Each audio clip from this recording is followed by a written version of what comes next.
everyone, and welcome back to my channel. Today I have a really good friend with me, Unsightly Opinion, and you should definitely check her out. We are here in the second part of a two-part collab we are doing together. It is called What Can Someone Who is Blind See? First of all, make sure that you've checked out the first part of this collab on Tamara's channel. I will have the link to that in the description below. Without further ado, let's just get into it. This video is going to be about the differences in vision, how different visual acuity or different kinds of blindness affect people differently, some of the similarities. We're just going to get into everything and anything. It's going to be really fun. So, Tamara, would you like to introduce yourself?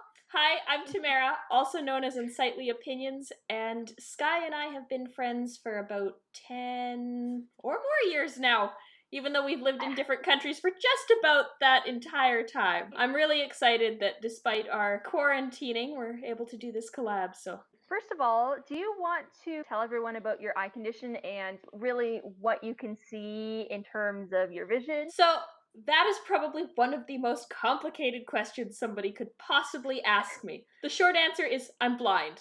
The long answer is it's very dependent on the time of the day, how much sleep I got, how tired I am, the lighting, the location. It's very complicated. So I'm going to do my best here. My eye condition is called oculocutaneous albinism. I produce no pigment. Normally when light goes through your eyes and it hits your retina, it gets absorbed and the information is sent to your brain. What happens with my eyes is I don't have that layer of pigment, and my rods and cones, the things that see light and color, are underdeveloped. So when it hits the back of my retina, the light doesn't get absorbed, it scatters everywhere in my eye, so that things just get completely blown out. I can't really see anything, and it's very painful, so a lot of the time I just have my eyes completely closed. I can still see sparkles, some shapes, depending on the lighting. If it's really bright out, I'm seeing absolutely nothing. If it's really dim out, I'm seeing pretty much nothing. If the lighting is perfect, I'll probably see a shape. I can see on computer screens, like when windows pop up. I like to look at things even though my eyes don't work and I can't really read a lot of print. So when I was younger, I could see a little bit more. I had some color perception. I had some more detail than that, but over the years, it kind of went downhill for a variety of reasons. So there are some differences in our vision, big differences, but there are also some similarities. I would definitely say that I have much bigger spectrum of vision than Tamara does. My vision is not measurable with the standard kind of eye chart. So usually the biggest number is 20 over 400. Mine's not measurable. They suspect it's somewhere worse than 20 over 1,000 in best conditions. So no idea. They call that functionally blind. That's perfect because that's what we're going to talk about. There's a big confusion when it comes to blindness about what someone can or can't see and what functional vision means. So how would you describe functional vision? Functional vision is when someone can do a task by visually looking at it. So whether that's walking up a set of stairs by telling where the stairs are through depth perception, or knowing that there's a door handle in front of you, or being able to wash dishes and just grab things off the counter. Those are functional things you do with your vision. For people who have less functional vision, you start losing the ability to do functional tasks. You have to find other ways to do those tasks. I always tell people I don't have functional vision outside when it's really bright. And even though I can close my eyes and kind of get an image kind of burnt into my retinas of like what was there, it's really, really unclear and it's very late. Like whatever has happened has long gone. They say that I don't have any functional vision outside because I'm not able to use practically anything that my retinas are picking up. And I'm guessing you have kind of similar experiences? Slightly different, but very similar. So when I'm outside, I have to wear sunglasses, which almost always cut off most of what I would possibly be able to functionally see. Not that my functional vision is useful 99% of the time, but anything that I might be seeing, the moment I put on sunglasses, it's gone. I have to wear sunglasses because otherwise I can't open my eyes when I'm outside. I still, most of the time, can't open my eyes even behind sunglasses because of how bright it is. It's kind of the same thing. Right. So outside, I am blind. It's a challenge. There are a lot of different parts of vision that I think it's going to be really fun to touch on. And I'm going to start with color blindness. That's a big part of my channel because, as you guys know, achromatopsia really means an absence of color. And so I can't see color. I am the true color blind where color does not exist. I don't have the part of my retina that processes color, so I just don't know what it is. In Tamara's case, right, you do know what color is, correct? Yes, I have some rods and some cones, but not as many as your average person. I have fewer. I don't have any color acuity anymore, but I did have some when I was younger. Do you find that you can like remember what colors looked like if you think about it? It got very confusing because when I started losing my vision, certain things started looking like other things. So I may or may not have those right in my head anymore. I like to think so. Which is interesting because I, as someone who's never seen colors, people try to explain them to me, and I always say, like, explain the environment or the feeling you get or something that you can relate to, because I can't picture something I've never seen in my head. So color is a very interesting concept to me. For me, how I kind of map colors is in warms and cools. The hotter it is, or the kind of the more intense it is, the brighter the color, or the cooler it is, kind of the more mellow the color. That's how I've always kind of thought of color in my head. So how do you deal with it when people are saying like a bright red versus like a really dark red? I could probably tell something was red, but I don't know if I'd be able to tell the subtle variances in red. Does it confuse you as much as it confuses me? Yes. Yeah, and they'll say, oh, this matches, but that's a slightly different shade of that. And I'm going, okay. And Yeah. I do love color. That's the funny thing, is I love color. I love using color, but my perception of color is not great.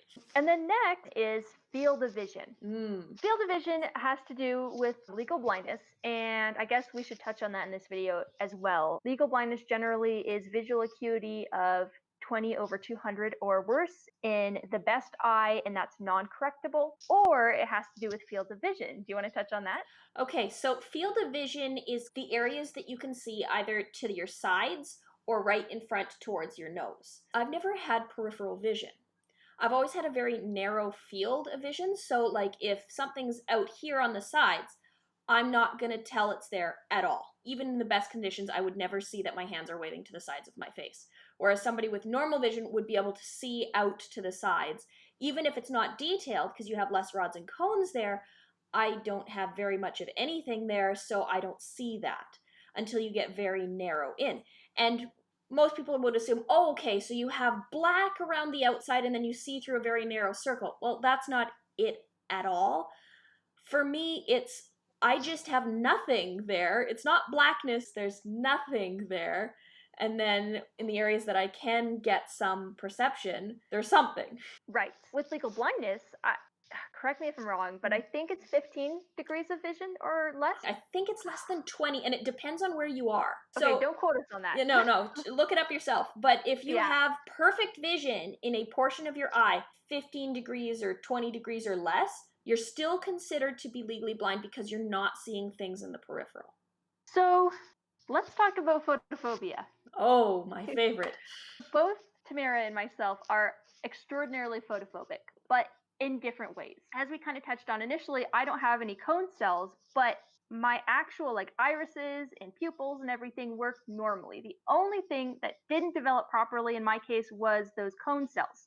So I can process light fine until it hits my retina, and then there's nothing because my cells just don't know what it is. So when light comes through my eyes, it doesn't just go through the black part in the center, the pupil, it goes through the colored part as well. So I'm getting a huge amount of light all the time. Not only that, but my pupil is almost always dilated, which can get you into trouble sometimes because people will think you're drunk or high, which is not the case. I'm getting all of this extra light because my eyes want to get as much information in as possible. My pupils don't respond naturally to light or in the same way that most people do. So I'm getting all this extra light, and when it goes in, it hits the back of my retina, but instead of getting absorbed and interpreted, it just scatters through my eye, and it just makes everything completely blown out. And it's incredibly painful because there's just so much light. And that's what it's like for me most of the time. Outside is 100 times worse than that. Yeah, outside for both of us is just crazy when it's bright out. I know both of us really lose any kind of vision that we had, even inside, if we're talking about fluorescent lighting, or if there's a window open and there's a decent amount of natural lighting come in, just facing that way of the light can completely take away any vision I had, even though I'm inside. Not even 2 days ago, we were standing in the kitchen, and I have really good light perception. That's one of the things that I use to my advantage all the time. My dad has a huge window in his kitchen. The kitchen lights were on. I didn't know they were on, but anyways, the kitchen lights were on, and the microwave and the blender stopped at the same time. So I went, oh, did the power go out? And my sister said, no, Tamara, the kitchen lights are on. Can't you see that? I went, nope. Had no concept that they were on because there was so much light coming in that it was just, they weren't there. It just makes everything bleed out. And then light also brings eye strain, of course. You said you get headaches like crazy. Hideous headaches, ocular migraines to the point that I will vomit, that I've needed some pretty serious medications to manage. And that's interesting. I get really bad eye strain and I might get a headache, but nothing compared to the headaches that you get. I'll lie down for half an hour, put some eye drops in, and I'll be okay. So it's very interesting that both of us have such severe light blindness, but we really have it in different ways it manifests. Similar eye conditions, very different interpretations. Next, I wanted to touch on nystagmus really quick.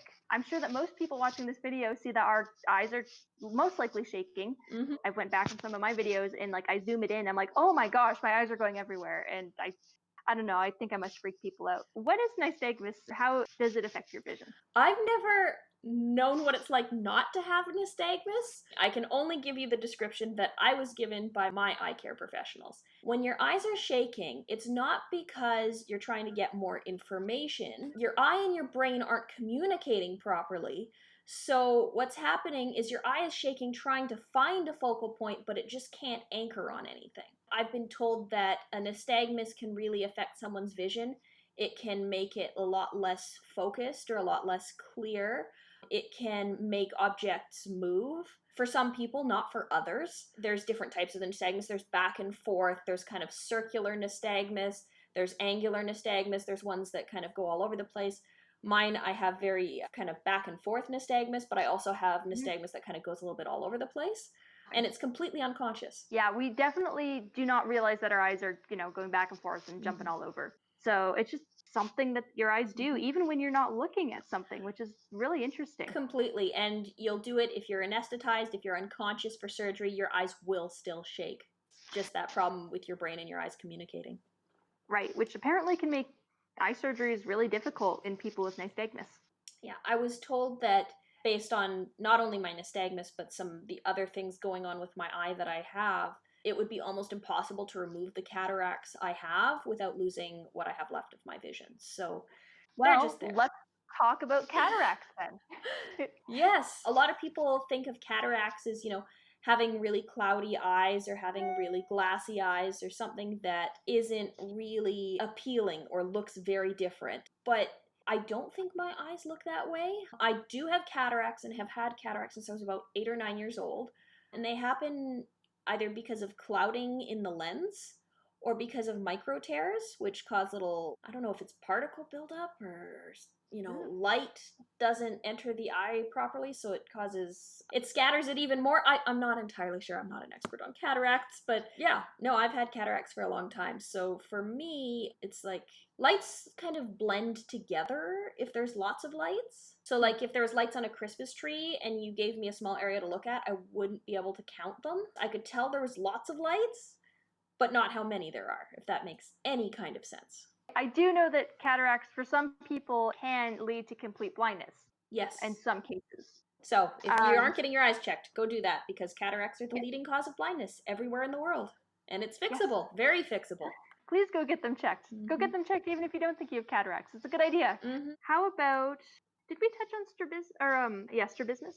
I don't think we did. Do you want to describe strabismus or should I? Well, I can tell you that we both have it. So strabismus is usually your eye muscles typically either being too loose or too tight, in my understanding. So you can either have like a lazy eye that's going out and then one eye is straight so the eyes aren't matching up, or you can have both eyes going in and have what you typically refer to as cross-eyed. In either case, The correction for that is just going in and tightening or loosening the muscles so that your eyes can work together again. And a lot of people with low vision often have this issue. I don't know why though. Why do you think people with low vision have or strabismus? Probably because for most of us, one eye is a lot stronger than the other, or you have better vision in one eye or the other, so you're really relying on one instead of both. With my eye condition in particular, we don't interpret visual information at the same time. Only one eye works at a time. So it's almost always the stronger eye because your brain isn't interpreting vision from both of your eyes. You know, I'll do things like, because I do read print, I have to be very careful because my doctor said don't close one eye to read, which I do all the time. I close my left eye and read with my stronger eye. That does not help your eyes work together.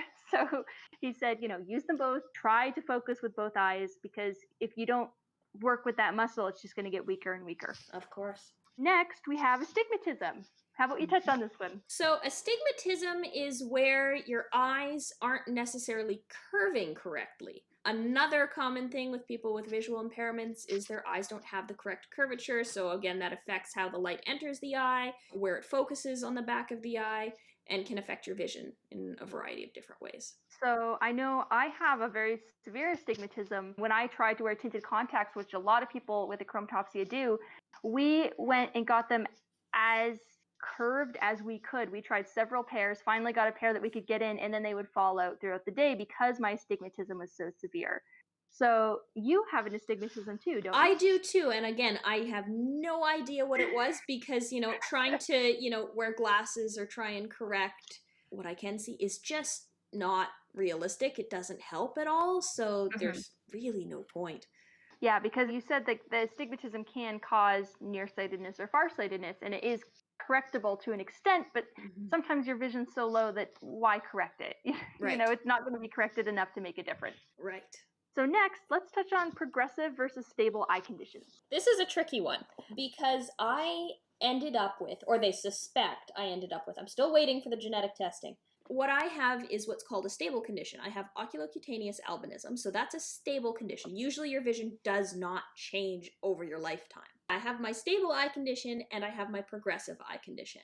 So I have an optic nerve atrophy condition, and they're not sure if it's Leber's or a different variant, but my optic nerves have kind of deteriorated over my life so that things aren't necessarily working the same way they did when I was a kid. So I had a lot more functional vision when I was 6 or 7 than I do now because of I have that stable eye condition and the progressive eye condition. Cataracts are considered progressive because the longer you leave them, the worse and worse and worse they get.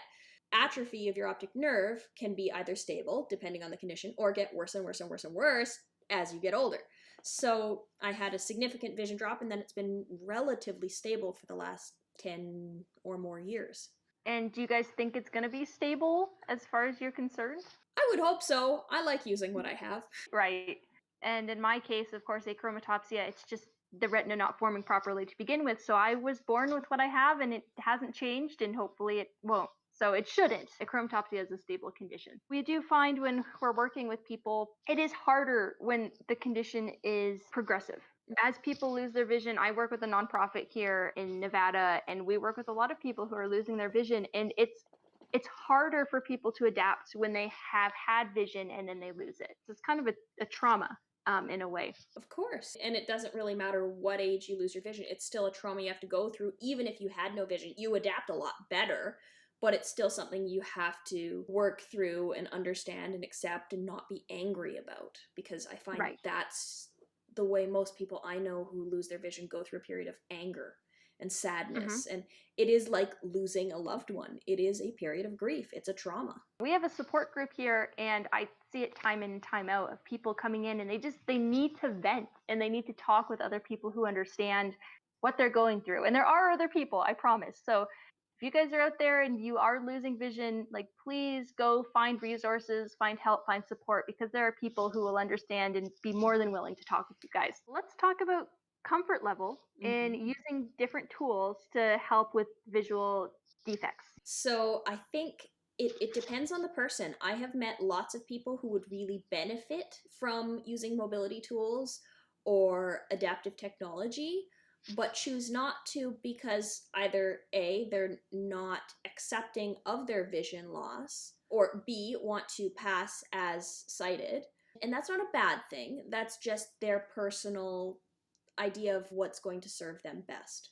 I can only talk to my personal experience because everyone has a different experience. Everyone's vision, as we've really hashed out over these 2 videos, can be very different even with the same condition. In my case, when I was younger, I was so opposed to anything that was low vision, that made me look blind, that made me act blind, that I refused a lot of things that now that I'm older have like changed my life essentially. Talk about just my guide dog Cindy or using a cane. Before, like I just wasn't very independent because I didn't like going outside because it hurt my eyes, or I'd run into things, or I'd trip over things. I could use a little bit of my vision, but it wasn't ideal, and I'd often get hurt. Like I can't tell you guys how many times I'd run into something or fall down. And when I was finally able to accept that, hey, maybe a cane doesn't mean that like I fall into the stereotypical blind girl. It means that I am just ready to be more independent and get around in a way that's more comfortable to me. That made me just open up my entire world. It made me so much more happy and so much more independent. So I'm guessing, did you have a similar kind of backstory there? Oh, very much, right? Because I had enough functional vision just to make me dangerous, right? I was constantly falling. I was constantly running into door frames and walls, and I can't tell you how many times I was sent home because of blood loss, because I'd cracked my head open on this, or I broke my nose doing that, or I got kicked in the face, or lots of things that are just so avoidable. And I fought every step of the way because I was the only blind kid at my school. I didn't have anybody in my circle that was telling me it's okay to use these things. It might feel different, but really and truly, this is going to help you, and here's why it's going to help you. When you're introduced to something new, you have that initial reaction of, well, I've been doing it this way for so long, why do I need to do it a different way? And you get that stubborn kind of ideology that, well, no, my way is the only way and it's the right way. And that's not true, right? I fought initially learning to read Braille, and by 7th grade, it was the only thing that kept me learning in school, right? Because I could no longer use massive print, or I could no longer rely on my eyes at all to do the tasks that I needed them to do to keep up. I fought using a white cane until it became absolutely necessary for my safety to be using it. I mean, it was necessary all along, but it became, mandatory at that point. And then the progression from cane to guide dog was an easy one for me, but it can be very difficult for a lot of people. Yes. Guide dogs are a challenge. They're a living thing. There's a lot of complex things. That's a whole other video, I'm sure, kind of about why you'd use a cane versus a guide dog and the benefits and drawbacks to both. So it's definitely a decision that you have to make, and it's a lot of work on your part. But a lot of this is a lot of work on your part. Every day, right? It's a journey, and I think you're still on that journey throughout your whole life. I'm still learning skills and tools and things to help make my life easier. And I've come up with a lot of great things that I want to share with other people. But the reason I make videos on YouTube is not to say, hey, I'm the greatest. It's to say, hey, this is what I'm doing. If that helps you, great. But I want you to tell me what you're doing so I can get better too. And I can tell you, when I first met Tamara, I was like a wee little, 14-year-old? I think so, yeah.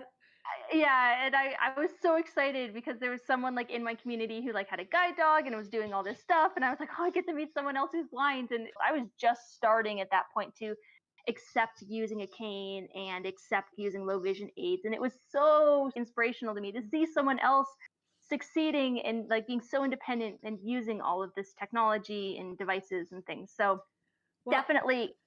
But when I was 14, it was the same thing, right? I was going through that journey, but I didn't have anybody that I could talk to who was older, who could mentor. I remember that first conversation we had. You said, I think I'm going to get a guide dog. I said, okay, so how are your cane skills? And you said, wait, what?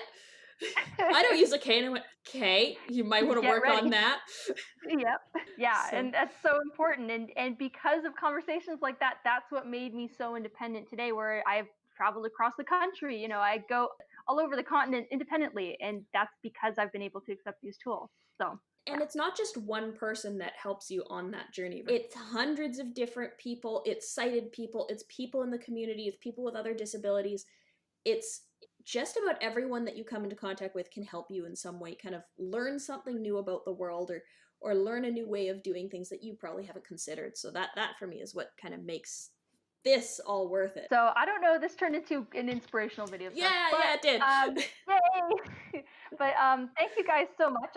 I know my videos are always long, but my viewers are used to that at this point. So thank you so much for talking with me, Tamara. It was so much fun, and we should do this again sometime. Absolutely. Next time you're in Canada, come on by. Yes, next time. I usually go up to Canada every summer. Unfortunately, recent events have made that not really possible this year. But hopefully next year we'll get together and do maybe some guide dog stuff and some travel stuff. And we'll have fun. It'll be great. Looking forward to it. So thank you so much for joining me here. And you guys, please go check out Tamara's channel, Unsightly Opinion. If you haven't yet, she has some really, really cool stuff on there about low vision and blindness and albinism. And please go check her out and give her a subscribe. And thank you so much for watching this video. Bye.